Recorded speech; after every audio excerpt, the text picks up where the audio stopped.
Thank you, B. All right. Appreciate it. Got you. Good morning. Good morning. 1 second, let me get this going.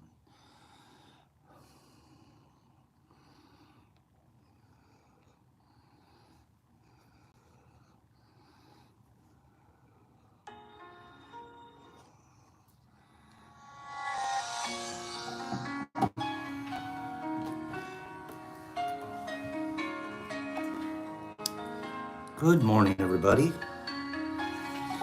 Good morning. Last 2 days, Brock has had to turn the YouTube on for me because I don't know why I'm not able to get it to start itself live, but I call old Brocchiolio in. He pushes a couple of magic buttons, tells me, Pop, just wait. Don't push buttons so fast. And boop, here we are. Good morning, everybody. Mother Wolf, I got it, and I think I've emailed you back with your tracking. And I appreciate you. I actually remember once before you mentioned that you're Melody Dawn's mother. You guys, Mother Wolf is Melody Dawn's mother. That warms my heart, to be honest with you. I love when I see mothers, fathers, sons, daughters. I truly do. Because I mean, look at myself and my son. Life is better when we have, right, Niffy? Life is better when we have good relationships with our blood people. Yep. Just a personal opinion. You tried Mr. X, did you? Well, you're going to be trying Mrs. M coming. Actually, they're neuter. You're just going to try M. Shrooms. I'm going to read a couple of quick quotes, and then we're going to get to get the camera turned around. You guys, while you're hugging each other, Mr. 420, I get it. I'm sorry about that. I bet you there's healing there, though. I bet you there's healing coming up. I bet on it. HB, good morning. HB, do I have your permission to read the email you sent me? I didn't reply yesterday because I felt like replying in person. Herbie, Herbie's daughter, Flynn. What a pretty name. I bet she's as pretty as Herbie is handsome. Thanks, HB. Flynn, happy birthday to Flinny McGinn. Happy birthday. Have another one soon, soon. Your birthday will be wonderful because Herbie is a really nice dad. Flinny, Flynn. Happy birthday again. You should have a wonderful day. Flynn, happy birthday. Flinny McFlynn, I hope that you have another sin and win and you can get and bend and won't a bend your dim and then and then win a bit Flinny McGinn. Happy birthday. I don't have any words. They're all wrong. Congratulations. That's cute. Later, he's going to have his daughter watch this. I go, these are the weird people I hang out with Flinny. Maybe she doesn't want me to call her Flinny. Do you guys notice that? I put E on the end of everything. Why do I? Pagey, Pidgey. Hey, hi, Flynn. Oh, good morning. Why do I always Niffy, Herbie, Toto-y? I'm always putting E, HP. No, I don't do HBE. I don't do that one. That's hard. Oh, is this Paige's birthday too? No, no. Is today the day the geniuses are born? Flynn and Paige? Okay, okay. Well, Flynn could still be a genius. But if Flynn was born on the same day as Paige, double genius. Okay. Most of life will unfold in accordance with forces far outside your control, regardless of what your mind says about it.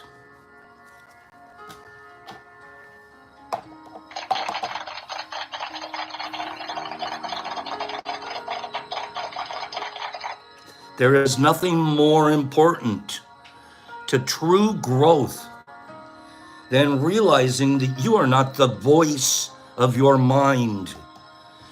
You're the one who hears it.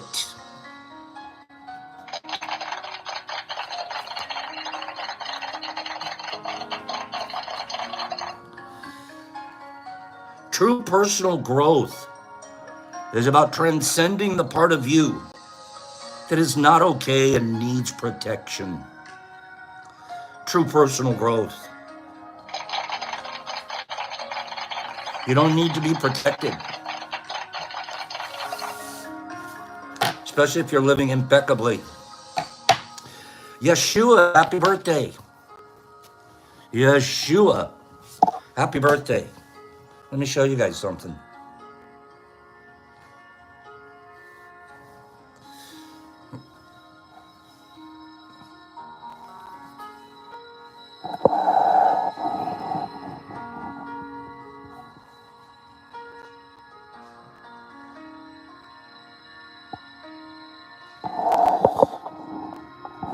Good morning. So here's the deal. Remember yesterday we talked about testifying? I cracked myself up all day yesterday. Every time I turned around and I was going to go tell the truth, I grabbed my crotch. I was testifying. Okay? I was like, whoop, okay, I'm going to tell something right now, and I know you're going to believe me. Okay? Then I looked over, and I was like, are you sure you're telling the truth? One time with Brock. Okay? So, I don't know if you guys remember Testify yesterday. Okay? But I was like, Brock, are you sure you're telling me the truth? I reached over, and he slapped my hand. He didn't realize I was going to testify. Him. Okay? So this guy, he's going to decide he's going to bring a turtle across he's going to illegally smuggle a turtle in. And how do you think he did it? How did he get caught? Give me one guess. How do you think the guy got caught? I'm going to read the article to you. I'm dying. I'm absolutely dying. I was going to make it official, free. Brock was having none of it. How do you think the guy got caught? Testifying. He went to testify. It was like, I'm telling the truth. Oh, no. He got testified. Okay? That's exactly what happened. He got testified. Let me tell you the story.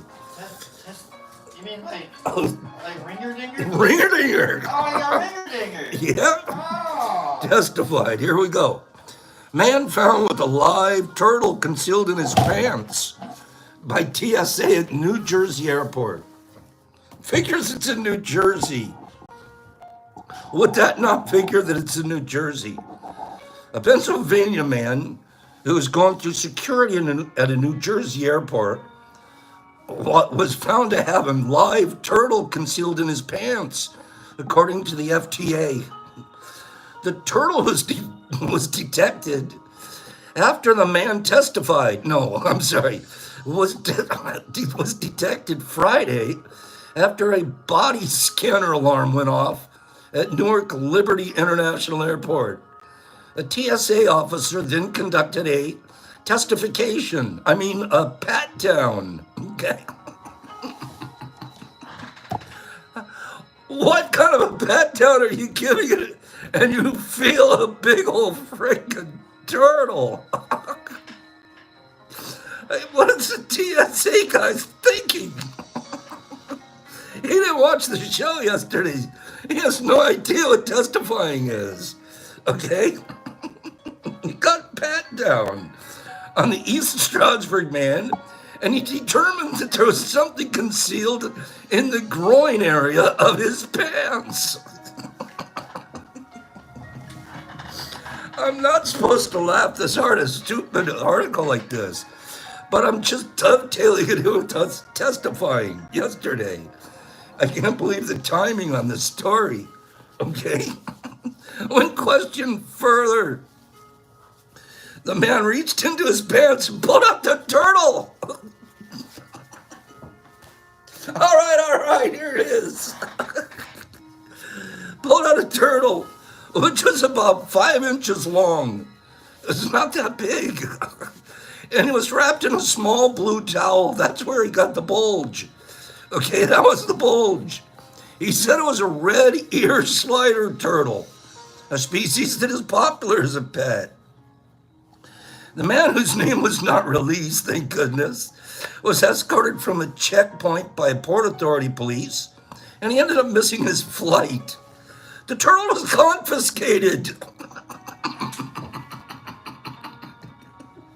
Who's adopting it? What are they going to do with it? Just give the guy his turtle back. Send him home, okay? And it's not clear if the turtle was the man's pet or why he had it in his pants. That's what the article says. I couldn't figure it out. He's only going from Pennsylvania to New Jersey. Jeez. He's got to bring Tommy the turtle with him. We've seen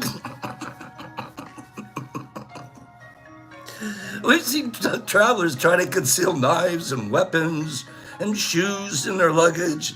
However, I believe this is the first time we've come across someone concealing a live animal down the front of their pants, said Thomas Carter, TSA's security director.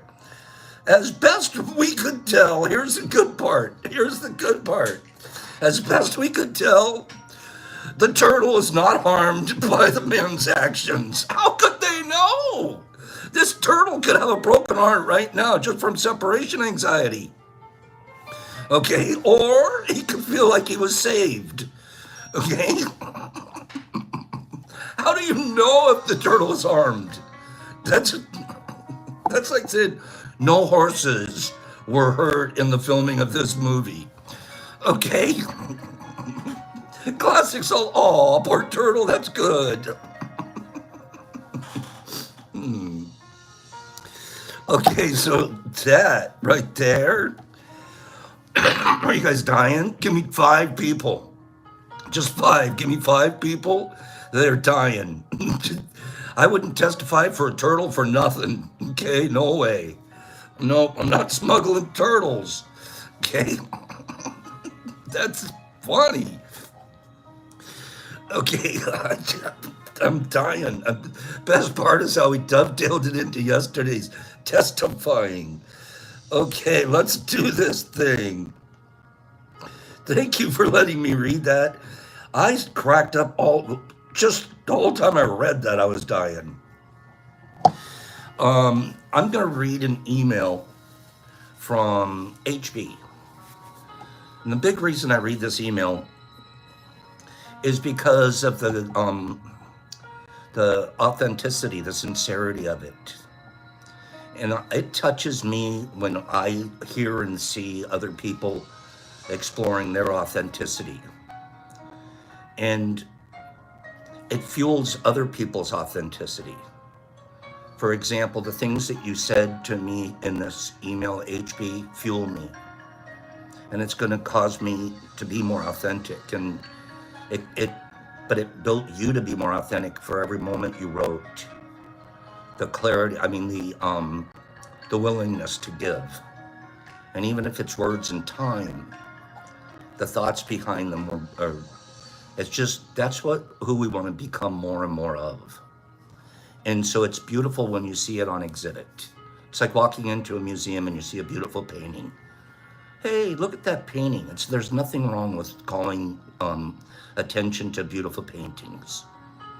Am I right? Give me 5 people that agree with that. I always try to show, like, oh, look at that one. Oh, no, look at that one. That's how I kind of am. So here we go. Here's a beautiful painting.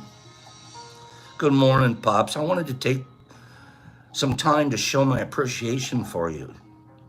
I was daydreaming yesterday, and I noticed that I'm in an in-between point in my life, where I'm transitioning from one chamber to the next. And I was thinking that eventually, when I have fully moved to my next chamber, I'll wonder how I got here. I'll remember how you have made an impact on my life. Your words and kindness and your friendship has meant the world to me. You're a role model to me. I'm not reading this to talk about me. I want that to be very clear. I want you to hear the intent of this writer. That's what I want you to hear. Do me a big favor. This is not, I'm reading about myself, I promise. Matter of fact, it's kind of embarrassing. But that's it, because it would be embarrassing if I was taking it personal. Get it? You're a role model, and you have shown that to be happy, you don't just have to wait for it to come. You have to practice. And the change, you become what you want to see. You don't claim to be perfect, and it makes it a much more personal message to us in the crew that all you can do is practice every day and do nothing other than do your best and be kind to yourself and to others. Words can only encompass so much of how we truly feel, and I understand fully that it is important to let people know when they have had an impact on you.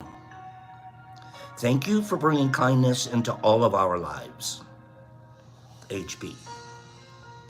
And thank you, HB. You bring kindness into all of our lives here every single day. I'm proud of that letter, young man. I'm proud of that letter. An amazing authenticity. Again, I'm not focused on anything. Thank you for the kind words about me. But what I heard more about was you. I heard more about you. And I heard about how practicing, and we wouldn't even be able to practice if we didn't have a group to practice with. Give me 5 people that agree with that. How much easier it is to practice when you're in a group. You kind of have to show up. You don't have to, but you kind of have to. But if you're all by yourself, I'm gonna take 3 days off and call me on Wednesday. Okay. Right? So he's right. Just as long as we're practicing and telling the truth. Telling the truth. Okay? That's beautiful. Thank you. Let's read a couple of randos, and then we're going to talk about microdosing this morning. Yeah? Let's do that. There's only 2 words. Isn't that beautiful, you guys? I love when you affirm one another here. I love the affirmations, and they're not those phony baloney ones that, I'm wonderful and I know it. That isn't what we want to hear. What we want to hear is I'm practicing being completely one, not 2.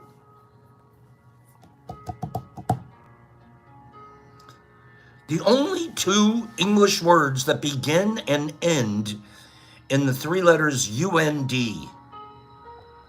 There's only 2 that start with UND and end with UND.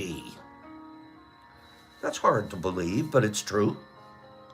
Underground and underfund. That's it. Begin with the UND, end with the UND. Paige probably knew that one. Okay? How about this one? This is going to be a small quiz. The first person to get it correct I'm going to put their name down on my chart here, and after I get 3 correct, I'm going to ask 3 different questions. I'm going to do a spin, and send somebody a nice little package. Okay? So this is a quiz. Do me a gigantic favor. Do yourself impeccably. Don't look it up. Don't look up the answer. Guess it or know it already. Okay? The only letter in the the only letter in the alphabet that doesn't appear in any U.S. territory or state.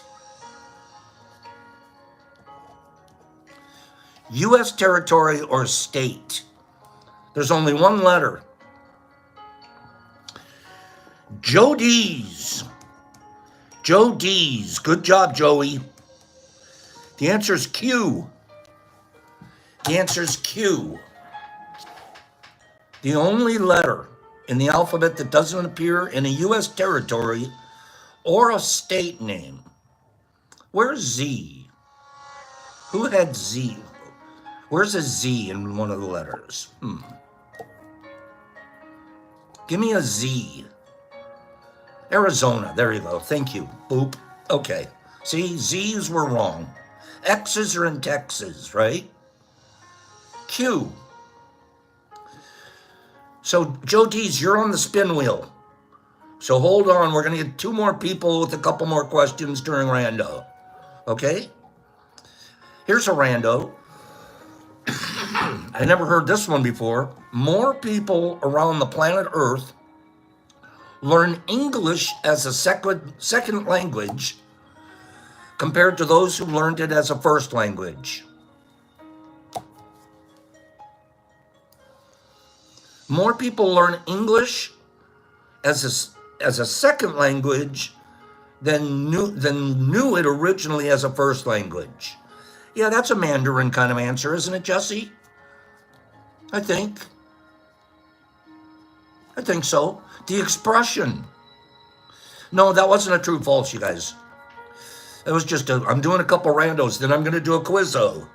I'm going to do 2 more quizzos, but I'll let you know when it's a quizzo.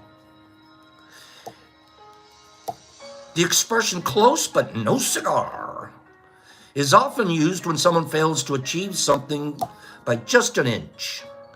However, the phrase has its origin from the early 20th century when people were awarded cigars for winning games at fairs, carnivals, and other recreational gatherings.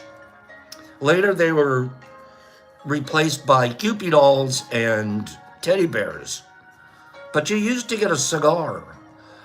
Close, but no cigar. I don't want a cigar anyways. Can I have a teddy bear? In Poland, they don't say, not my problem. They don't say that.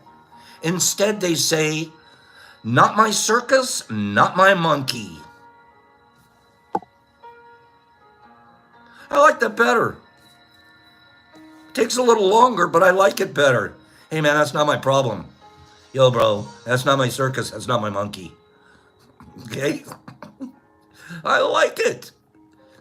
You could probably change it with any other, and that's not my giraffe.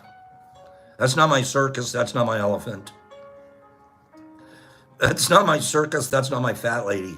I don't mean to be rude. That's not my circus. That's, not, whoa.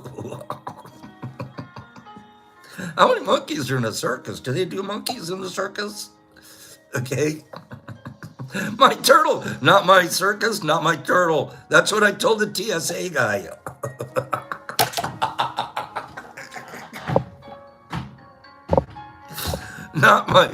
That's not my car full of clowns. It's not my bearded lady. You guys are icky. What is it then? I testified. It's not. Oh. You guys, no, knock it off out there. You guys, it's not my turtle. It's not my circus. Oh.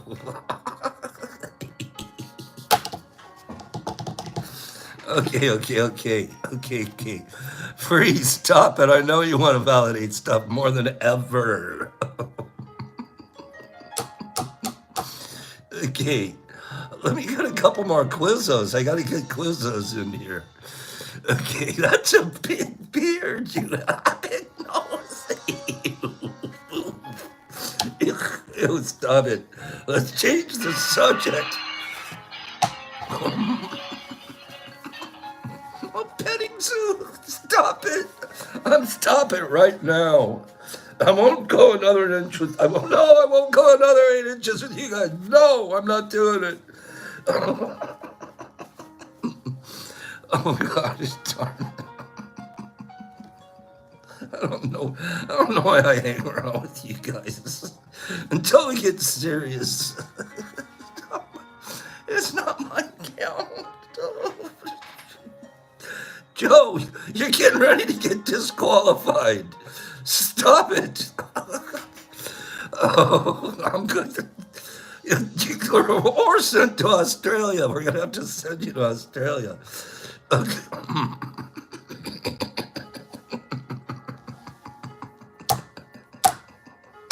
I know you guys are all reading Joe's comment now. Okay. Stop it. Stop it.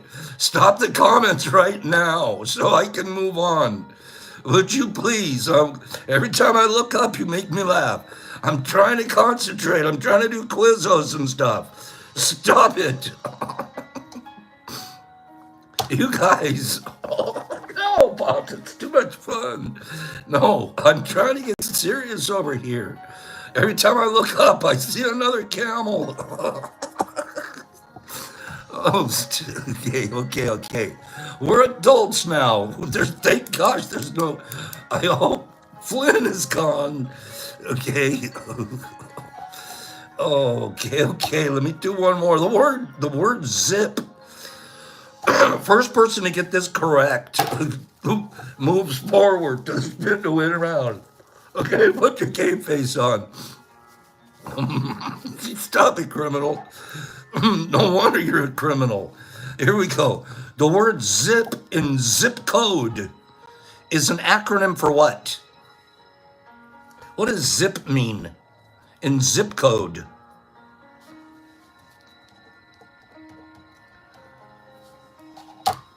Now you're getting serious. Get out of here, turtle heads. Okay? What does zip mean? Zoo in pants, notorious. We're supposed to be serious. What does it mean? Okay? Zone something. It is zone something.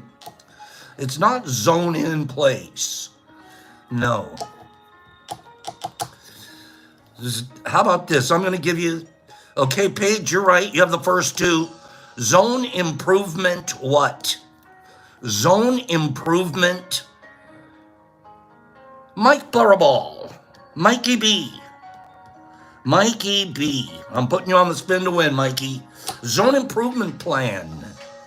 It means your zone improvement plan number is... okay. I like that. Up until then, I just thought it was a zippity doodah, kind of a zippy zay. Zone improvement plan. Okay? The word emoji is the Japanese term for picture characters.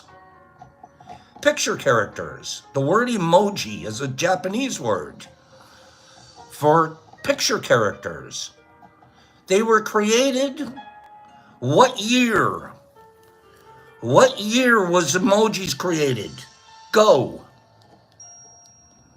Go for the final spin spot. What year were emojis created? Go. I'm looking for the right year. Let everybody get an answer too. According to I'm going to go off of what I'm reading here, okay? I haven't seen the number yet on my screen. According to what I'm reading here, Flynn says 2004. No, Flinny. No. Rodman. Rodman. Roddy the Rodman Rodmanster. According to this, it's 1999. They were created out of necessity back in 1999 when mobile carriers in Japan were struggling to support the messaging needs of 80 million users. Their hopes were that an emoji would reduce the needs for multiple text messages or even picture messages. And I'm gonna buy that. I think that it's done that. I use emojis. I could say you're absolutely 1,000% right. I agree, you're correct, and I'll meet you there by just doing one thumbs up. Right? Some of these emojis get you all you need. Just beep. And that's it. You told, Indica says, you're 100%. That's absolutely right, Pops. You're right 99 out of 100 times. And that's what you meant. I get it. Emojis. We need more. We need a few more. Okay? I think that's true. I'm going to end with one more emoji. One more rando, and then we're going to do a spin. Every 14 days, this blows my mind. This blows my mind, okay? Because you guys know Pops' history, theology, etymology. I love the history of the study of words, where they where they first started from, and how the words itself have evolved through human communication. Sometimes they meant something very different than they mean now. We have a word in our current vernacular that we use that 50 years ago did not mean the same thing, 70 years ago. And it changed rapidly. It meant a totally different thing. 70 years ago, cool meant cool. You're getting a little cold, and maybe the brand new air conditioners don't work. That's cool. Cool means rad now. Radical used to mean right-wing baddies. Radical now means you can do great surf moves, etc. The way words change and how they work their way through our communication is pretty interesting to track as an etymologist. Every 14 days, a different language dies, according to the National Geographic. Every 14 days, a language dies. Are you kidding me? Yep. 14 days. In addition, half of the roughly 7,000 languages spoken on Earth will most likely disappear in the next century because more communities are starting to put aside their native tongues in favor of Mandarin, English, and Spanish. So, I've often argued the other side. I've often said, can't we all just speak one language? Like, why do we all have to speak different languages and then have all these different contexts, different inferences? Oops, I didn't mean it that way. I didn't mean to insult yours. You insulted mine. But by the same token, it's like everybody does have a right to their origin. So, I'm in between. I get that. It is sad, though, when you think about how we're killing everything off. Aren't we? We're killing everything off. We killed off 90% of the animal population that ever lived on Earth.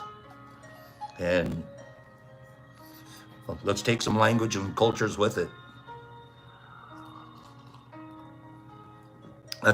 That's correct, Sam.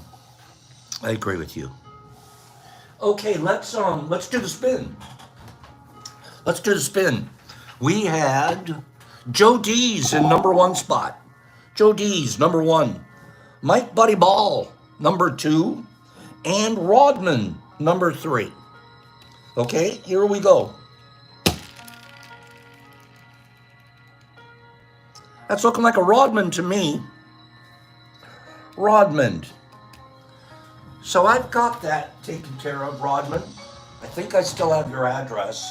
If I don't, I'll reach out to you, but I'm pretty sure I do. And I'm going to be sending you Some supplemental supplements. Some supplemental supplements, a little package. Pop that in the mail to you. Okay. Thank you for always being here and being such a nice guy, Rodman. We're going to be reading out of that book you just picked up later today. But for today, let's get back to microdosing. This is that great book the Carnivore sent me, and I'm walking you guys through it with me. I'm actually way ahead, but this is going to be my favorite subject. We're going to read out of this book for about the next week. I found so much meat on the bone here, okay? And I've learned a couple of things too. I'll give you an example. Lemon teching. Lemon tech. I've heard people do it different ways, different this, different that. This guy's going to explain a way to do lemon tech that I hadn't heard of. And it makes so much sense. And maybe it's the way you guys have always done it. I just didn't know it. And here I've been in the game for 5 years now, 5 solid. And I'm not the biggest doser guy or anything. And I thought I knew a little something. I learned. Combinations and stacking. Promoted by Paul Stamets, stacking has gained widespread popularity, and it refers to combining psilocybin with substances of any kind.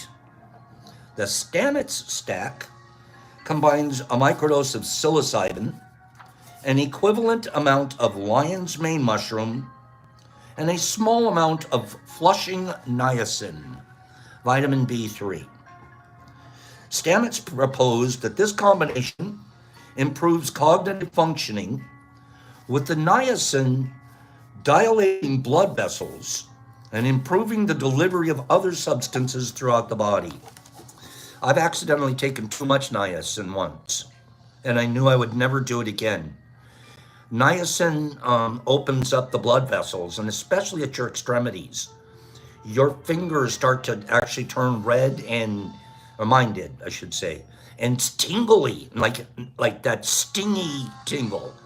Sting wasn't a good, beyond hot flush. It was just, my body felt not on fire either. It was just the most uncomfortable feeling. It was almost on fire from inside. And there was too much niacin. So be very, very careful with the niacin. It's basically here. It's just a little bit. It's not like a third and a third and a third. You can overdo niacin super, super easy. And then yet, okay, Marky Z, there's certain people, it's in and of itself, maybe refreshing and somehow flushing. So physician, know thyself. This guy knows I can only take a very, very small amount of niacin, and I'd prefer to actually avoid it. But not because you should, but just because of how it impacts me. So this is just me telling you about me. But conceptually and physiologically, it makes 100% sense that you're opening up the red blood vessels just a little bit through that niacin, so the psilocybin can go through it quicker and then get down through your liver and convert into psilocin quicker. So it makes sense. As part of a recent massive study, thousands of individuals from more than 80 countries contributed to a survey of microdosing use. Individuals taking the Stamets stack had higher scores on some measures of cognitive improvement and flexibility than individuals who microdosed without the additional substances.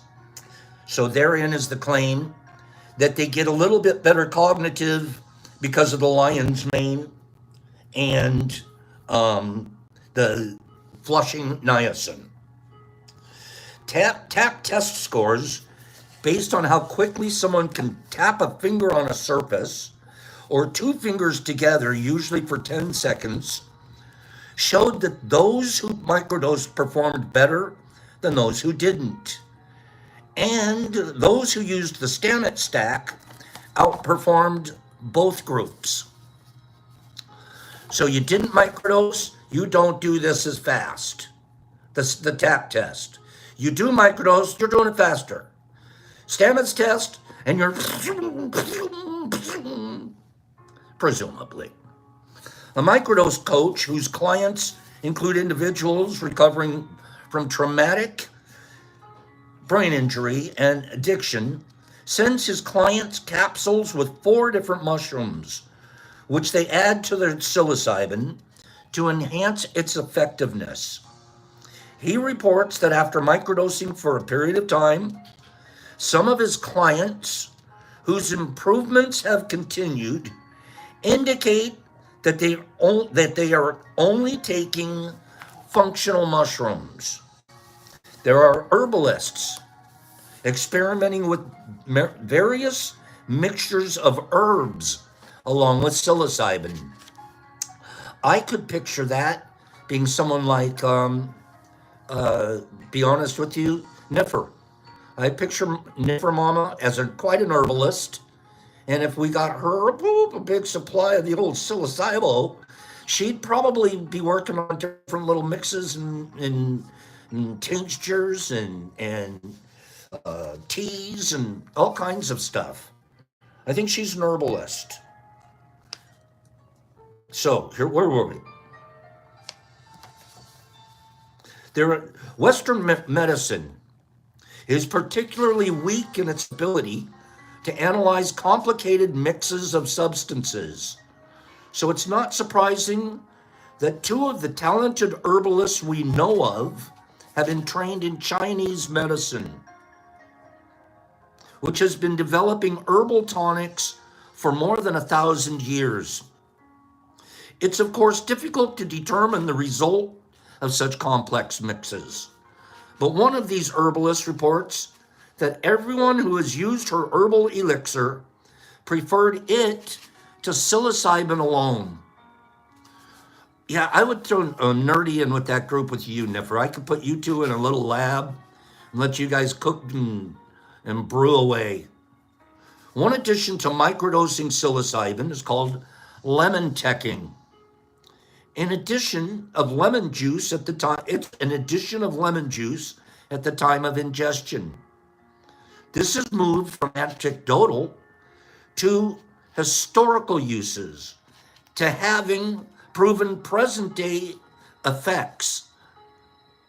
Undoubtedly, with wider legalization and decriminalization, expanding research, and the possibility of creating profitable products all marching along and feeding off each other, we will eventually see a profusion of microdose plus concoctions.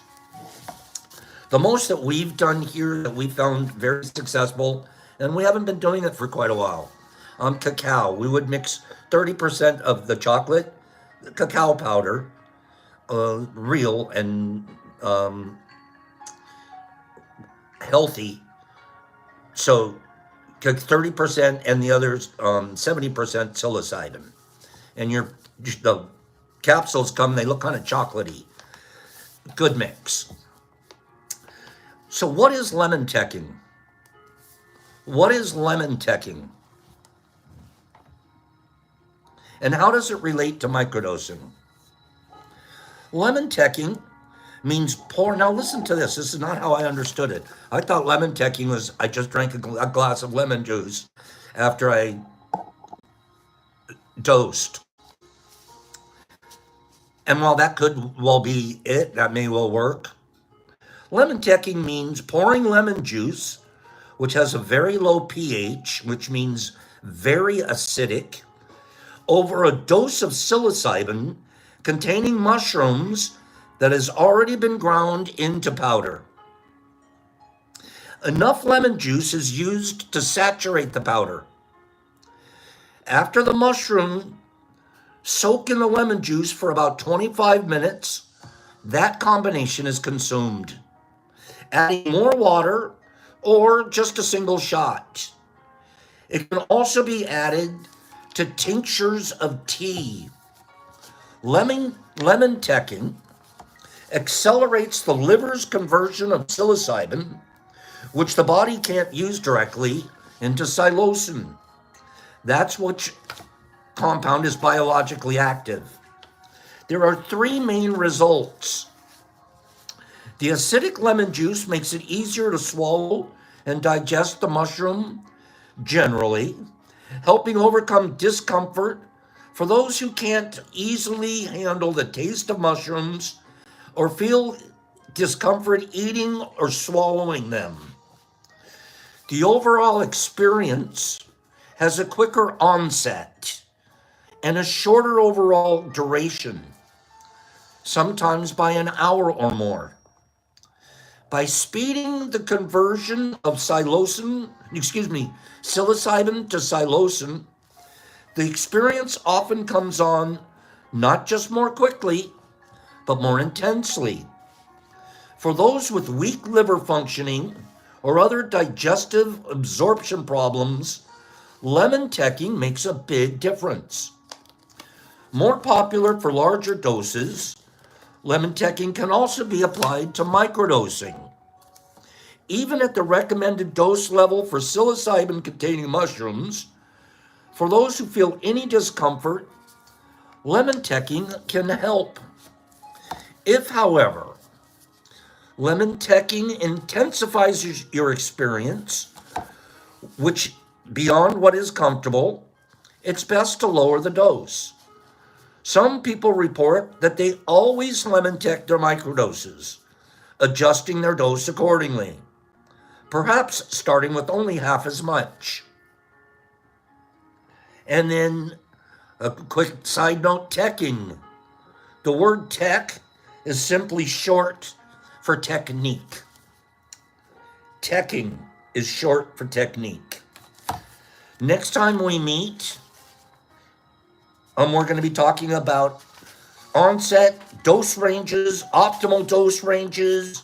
We're going to be talking about ranges and what are the general reactions at given ranges.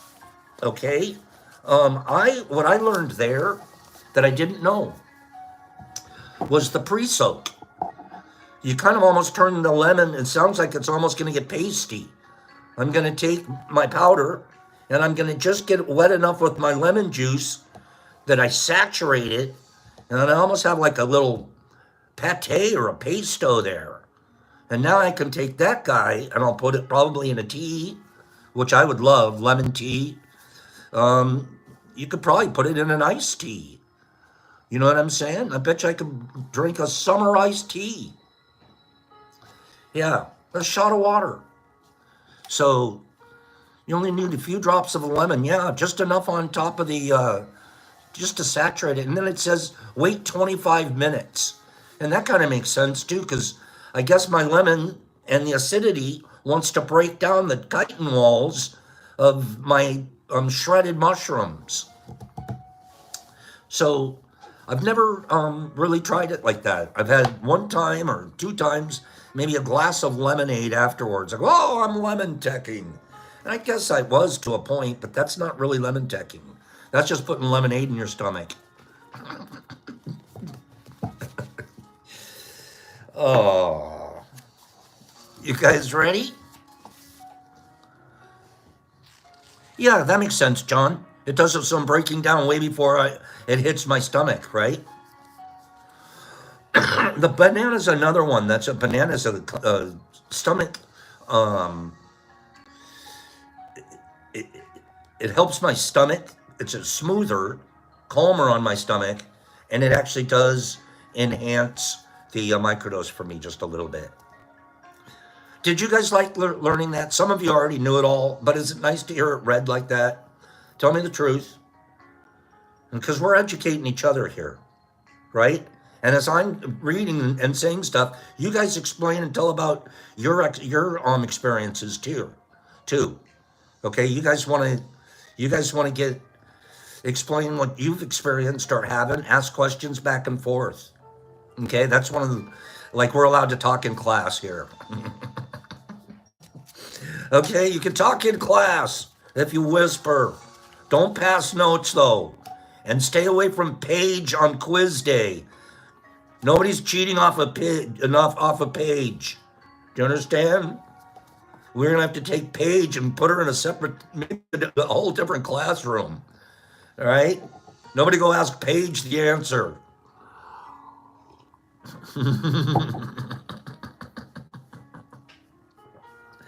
Good, I'm glad you guys like that. We're gonna do Paige. Paige, I'm sorry, honey, you have to go in the other room. Here's your quiz. Comes back straight A's. Okay, so great stuff. We're gonna learn more about microdosing. Good book came from Carnivorous. Okay. Poor Paige, now she feels all the pressure. I have to be smart, I have to be smart. No, you don't. You just are. You don't have to be anything. Redefined. I'm in this beautiful book by Cute Blackson. Coot. The Magic of Surrender. This fella grew up, his dad was a preacher. And he grew up as a preacher's son.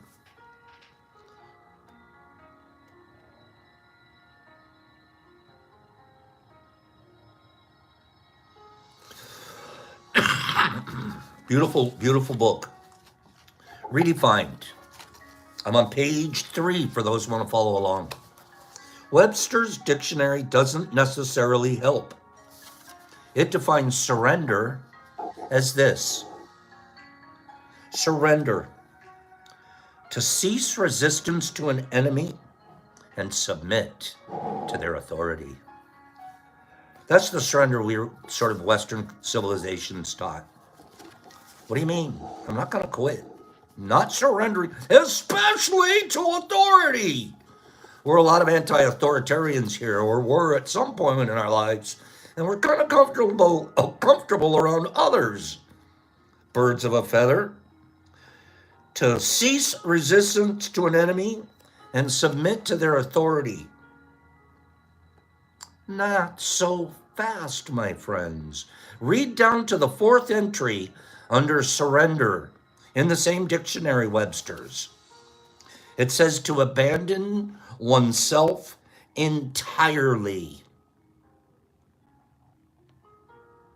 Give in to. That's a more appropriate word used for the word surrender. To give in entirely. That sounds like going from 2 to 1. That sounds like wholeness and oneness, which we've been talking about all week. This is what I'm talking about. This is the concept of surrender that can change your life. This is the surrender that's exciting and exhilarating and freeing. This is the surrender that takes you beyond yourself and gets you out of the way. How much better do you do when you're out of the way? Oh my God. When I'm just doing, but I'm out of the way. When I'm in that minute, moment, time, but I'm out of the way. Man, I'm performing at pretty max level, whatever it is. My max is, I'm going just about max. When I'm out of the way. Yeah, classic, that's a zone. And you know when it is. When it's just, the rest isn't there. You're there. You've surrendered to just a moment. And you're just going to live that moment. Man, you start stringing some of those together, and you're floating around with Dalai Lama, I think. This is the surrender that gets you out of the way, so you can tap into life and the true greatness that's in you. The more you're not freaking out and stressing out and anxietying out and depressing out, the easier it's going to be to tap into how great you are. How wonderful you are. How much you really can give. You are literally a giving vessel. You can have give flowing out of you at all times, even when you sleep. Because there's something out there rippling because you are giving. There's something rippling. Different time zones, everything. You don't even have to stay in the same zip code. Forget it.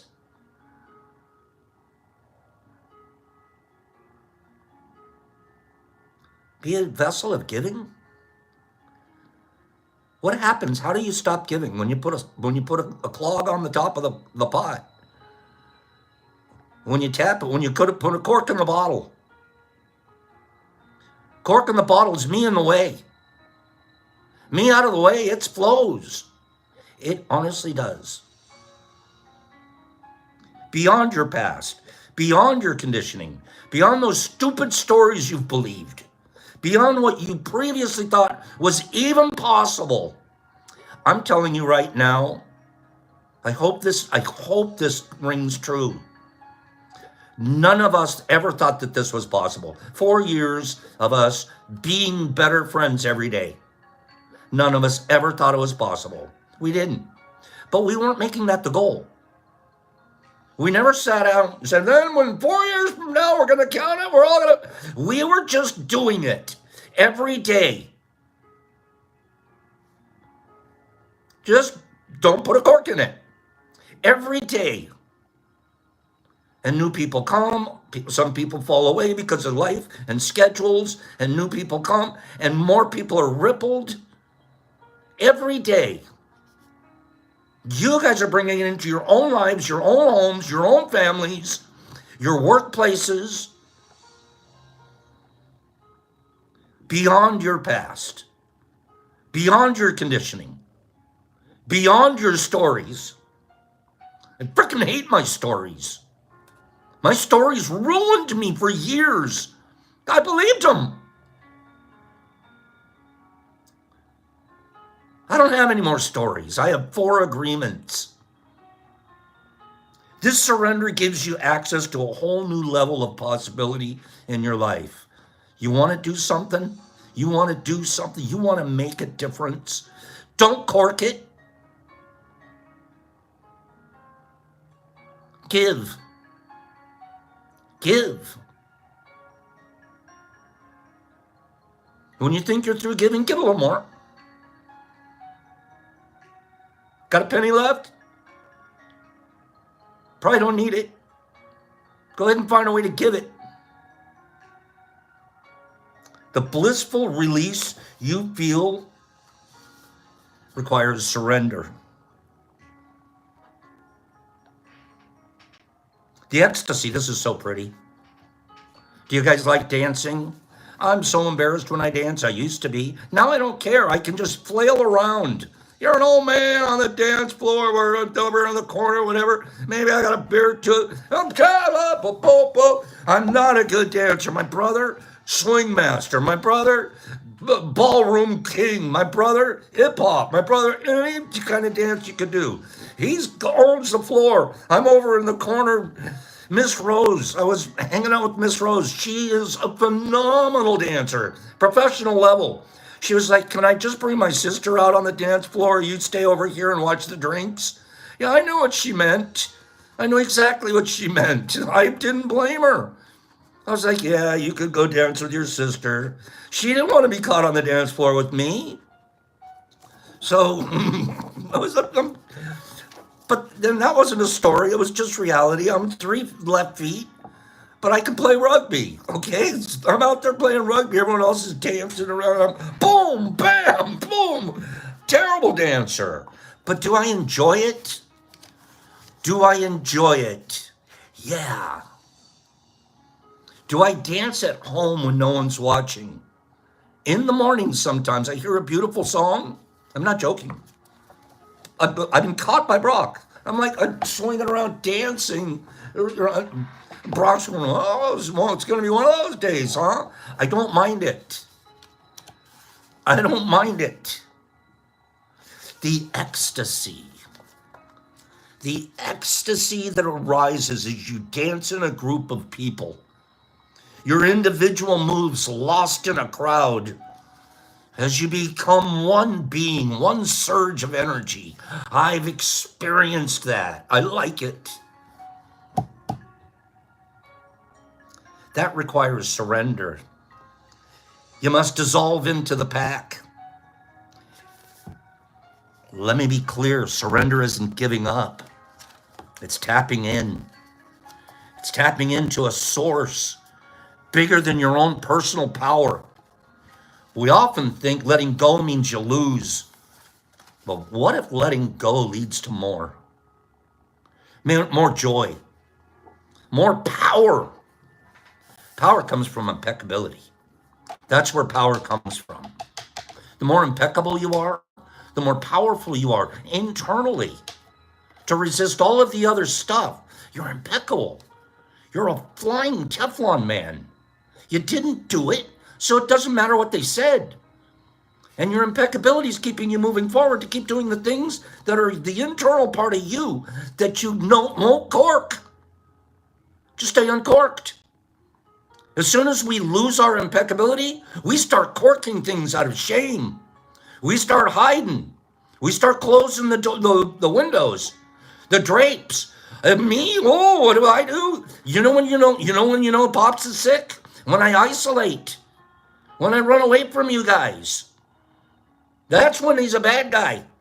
That's when the stinking thinking's winning. Isolation time. You know how I isolate? Because I plugged my cork. I corked my bottle. I stopped giving. I stopped giving. The minute I stopped giving, I stopped living. That's what I found out. That's what raised me out of my bad health. By giving. And I've received so much more in return, it isn't even, it's incomprehensible. And it's not like I've received speedboat back. No, I don't want speedboats. I want to grow. I want to have more to give.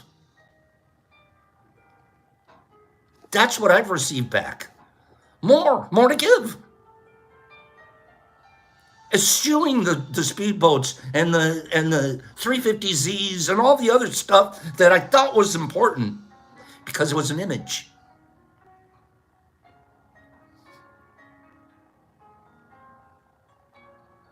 More power.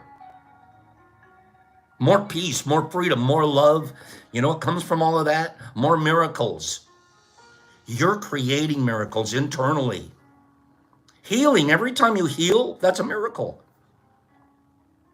Every time you heal, that's a miracle. That little area, you don't have to deal with it anymore. Miracle. Every time you give to somebody, that's a miracle. You don't know how it's going to change their life. You don't know how it's going to impact them. Read what HB said this morning. The way we impact each other's lives. And that's each other. You guys do it in a beautiful way. I see it on my Pops chat. Just being so good and kind to each other. Impacting each other positively.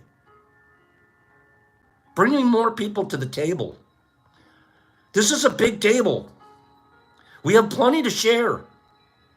Give me 5 people agree. We have a lot to share. I'm not keeping any plate in front of me. I'm passing. More of who you are. More of what you're meant to be. And more than you could have ever imagined. More than you could have ever imagined. We are. I am. And I'm just some little guy, this guy, get a little deal on the YouTube and, working it at one little angle and trying to bring goodness. Just that much. What a blessing. What a life. How much better than owning a tower in New York with gold name on it. I don't want my name on a tower in New York. If I did, I'd be looking out for number 1. I'd be figuring out ways to pay for the tower every day.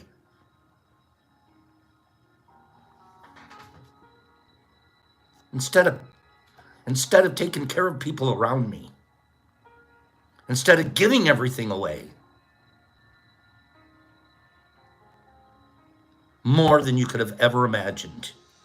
Surrender is what happens when you take all the conditions off of life and stop trying to control everything.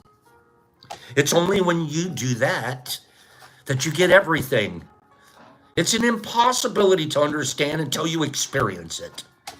It's when you give it up, you get it back. You cannot give what you cannot get what you didn't give. You have a corked bottle. Nothing can come in the bottle. I'm telling you guys right now, if you think that I don't have the intelligence, the business acumen, the background, owned 5 different businesses in my past, shut 4 of them down, spent 8 years doing something different to take care of my mom, owned that yacht, 39-foot Carver, had the berth in Marina Del Rey. If you think if I hadn't practiced for the last 15, 20 years trying to be Scrooge McDuck, I couldn't have more Scrooge? Well, gosh darn it, I could be Scrooging like no other. I am so sad. I am so glad that's not me. I am so glad that I'm humble and I'm really small and insignificant. I am. This is where I belong. I belong here. I belong doing this, and I'll do more every week. I'll do more every year of this.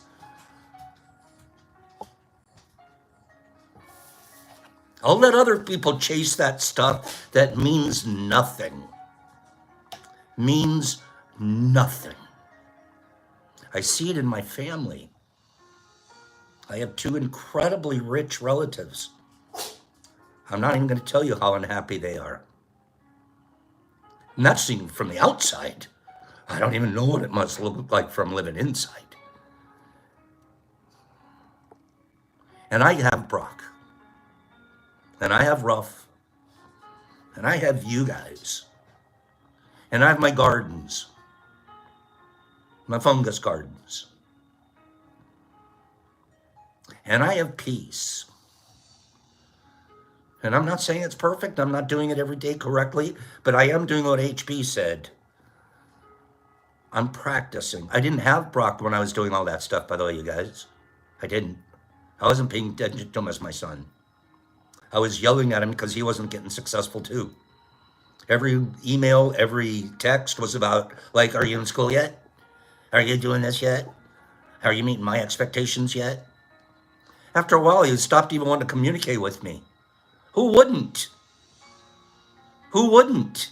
If every message coming from the old man was, you're not doing better? You know, I just got a boat. Get the hell out of here. You can change those stories. You can rewrite the stories. I mean it. He gets better and stronger and bigger every single day in my life and in my heart. Because I treat it different. Because I blew up the yacht. I got rid of all the crap. And I just decided to grow fungus. And fungus started teaching me. I had to surrender to fungus first. Because it was going to turn green if I didn't do what it said. If I didn't follow its program. I had to start at fungus. You talk about starting out at the bottom.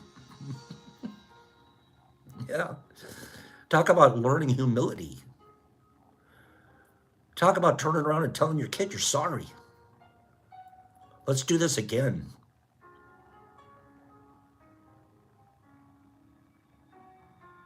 Imagine you boarded an airplane ready to travel to an exotic destination.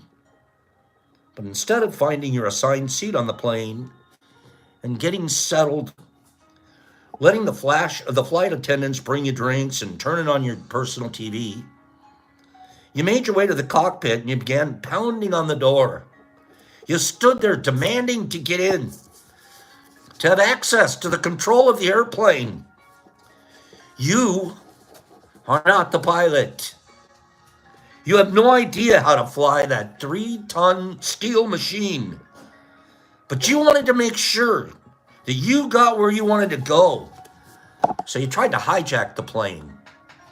For all 12 hours of the flight, instead of sitting back and having a snack and taking a nap and trusting that the pilot would get you there. Sounds like hell, doesn't it?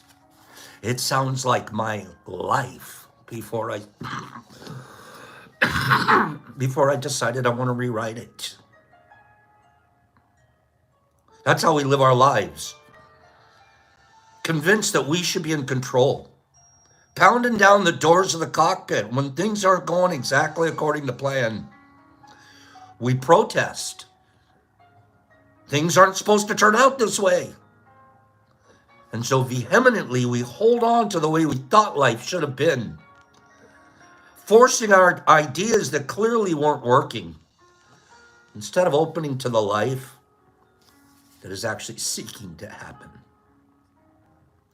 And holding on to what isn't working simply holds us back from enjoying the amazing adventure that is our life.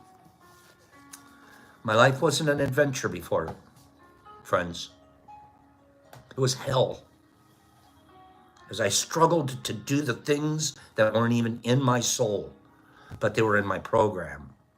They were in the expectations being bombarded to me all the way from childhood to competing with siblings, to competing with the other companies, to want the biggest one, to have the fastest of it, to go more, to do harder, to all performance-based, and in the background, hypocrisy. In the background, hypocrisy. None of this is me.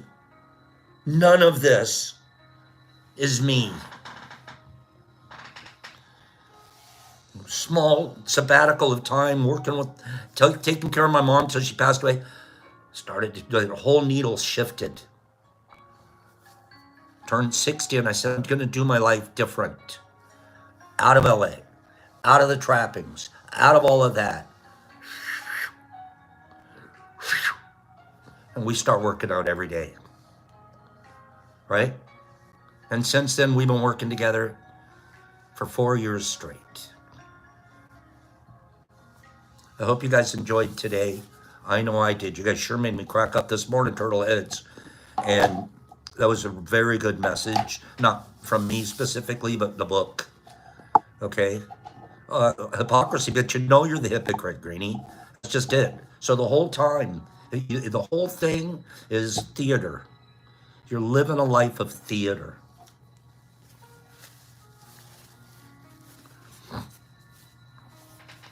Okay, you guys go have a beautiful day. Thank you very, very much. We will see you here next Monday. Brock, I'll see you Monday. Anybody needs anything, you know where I am. Reach out over the weekend. And I'll see you guys. I should see you here next Tuesday, right?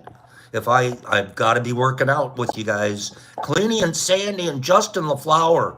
There you are. SSW and Oreo. And Anthony T, the big man. Hi, Anthony. Derek, I love Anderson. HB, thank you for that lovely, lovely letter. Jay Hurst, thank you. Exception, flying home. Take it easy, girl.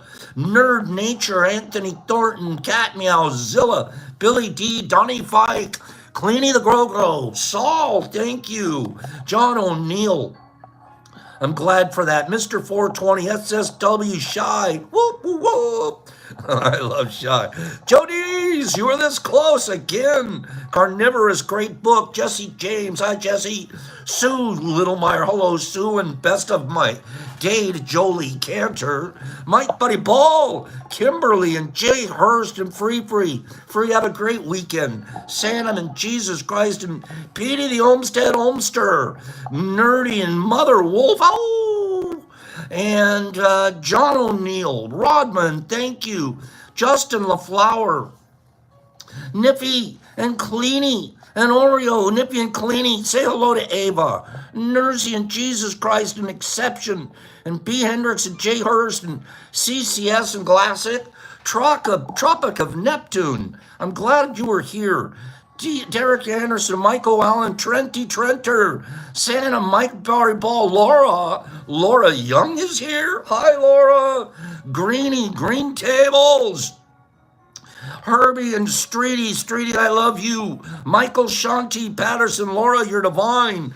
Notorious Skates, 420, Mr. 420, Scotty Be Good, Laura Young, Joe Dees, Herbie Von Werby. I missed it. No, we spun it, and Rodman won. Yeah, Rodman won. John O'Neill, Pidgey Page, Michael Allen, King Metro.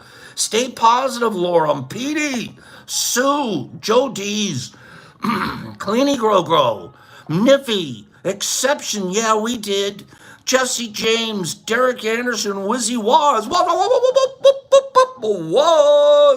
Melody, Dawn and Mom, Jesus Christ, Rodman, Herbie, Tropic, Cleany, that's okay, Herbs, and Melody, Dawn, Pops, Peace, 4 things. Be impeccable. You're going to be the flying Teflon man or woman. Don't take things personal. You never will have to if you've been impeccable. This would all just be drama and gossip and stuff that you just don't have to pay attention to. Expectations, let them go away. We don't want expectations because they just want to poison us. And let's do our best. Always.